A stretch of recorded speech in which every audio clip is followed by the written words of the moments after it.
Hello mga mare, mga pare, mayong gabi. Support to this video kay naglabas gani kami sa nakong kaupo na si Benji kag nagbakal kami sa amon merienda na tinapay. So amo nga mga idol ang tinapay didi tinapay san Saudi Arabia. So iba't ibang flavor at iba't ibang disenyo na tinapay pero ang tinapay na gin-order sa akong kaupod kay flavor cheese. Ano mga idol kita nyo bagawan flavor na cheese kay damo-damo sa ginabutang ninda o kag siyempre ginamikos-mikos ani na siya bago lutuon kay kun mabakal ka siyempre ma-order ka so pa lang nalulutuon kung ano imo gusto na order.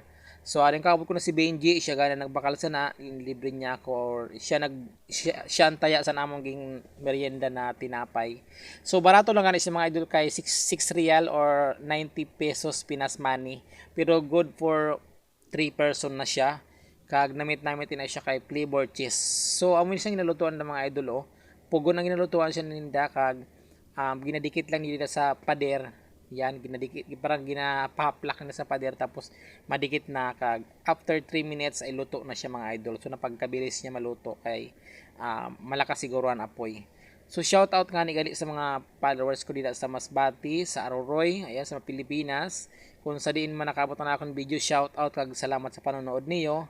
So ara na nga mga idol ginhaon na niya an order san isad kay may nauna sa amo na order so madali lang siya and 2 minutes lang ganin luto na dayon.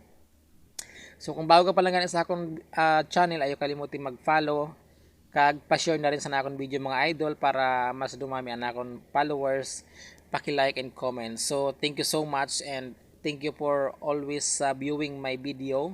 Sa mga taga Aroroy, shout out po and sa admin namon, sa admin sa Aroroy GC, shout out sa iyo admin kag mayong adlaw sa tanan. So pugon gani mga idol ilutuan sina kaya mas manamit ang tinapay pagluto sa pugon. Medyo mahumot-humot siya, di ba? So amo na siya na uso din na tinapay pero damdamo din mga idol sa tinapay ng Pinas pero manamit man in tinapay sa Saudi Arabia iniirog sa niho. So ginamikos-mikos baga.